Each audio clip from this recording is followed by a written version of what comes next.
Hello mga kamare, tayo po ay magpapa-foot massage. Ayan, dahil napakasakit ng ating mga paa, ating mga ugat-ugat dyan guys, sa kakatayo, kakalakad.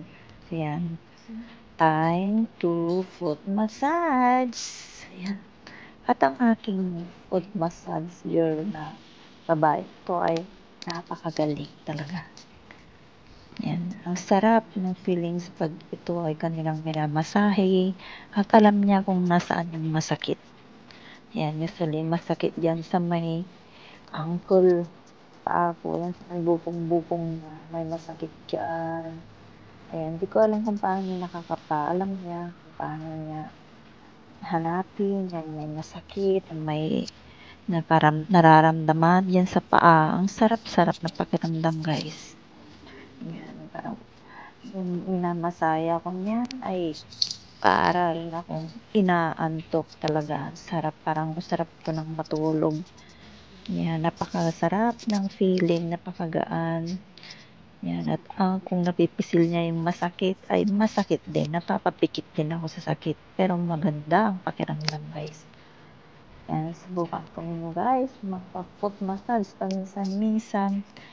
Ayan, dahil sa mga katulad kong almost senior na dyan na may karamdaman na sa paglalakad, yan, mahirap ang tumanda.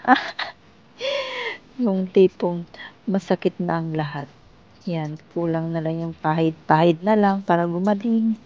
Yan, kailangan mo ng pahira na yan, banda yan guys, na masakit dyan. Ang sarap na pakiramdam. Yan.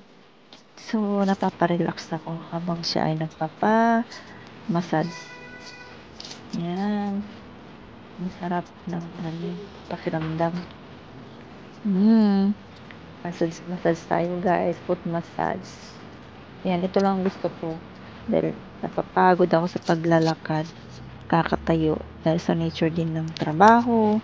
Lalo pag matagal tayo sa kusina. Tagal natin ihanda ang ating lutuin hanggang sa ating paglinis. Ayan, maabot ako ng ilang oras na nakatayo dahil ko pa ang sales lady guys. Ayan, yung trabaho natin ng katulong, domestic helper. Ayan, kailangan natin massage din po tayo guys. Ayan, foot massage ang ating napili para ma-relieve ang ating karamdaman. Medyo may masakit kasi dyan, medyo sa may talangkakan at ang bukong-bukong sa side, sa may ankle side. Yan, masarap. Hindi ko alam kung paano niya nakakapag. Hindi ko sinabing may masakit. Pero pag hinihilot niya, pag minamassage niya, ay nakakapan niya. Sarap ng feeling. Yan. Galing. Galing foot massage sa mga. Pero ang hirap ng mag-aral ng foot massage, ano? Pag-aral nga rin. At apply nga natin sa ating sarili yan. Kung kaya nating hilutin ang ating sarili. Ayan.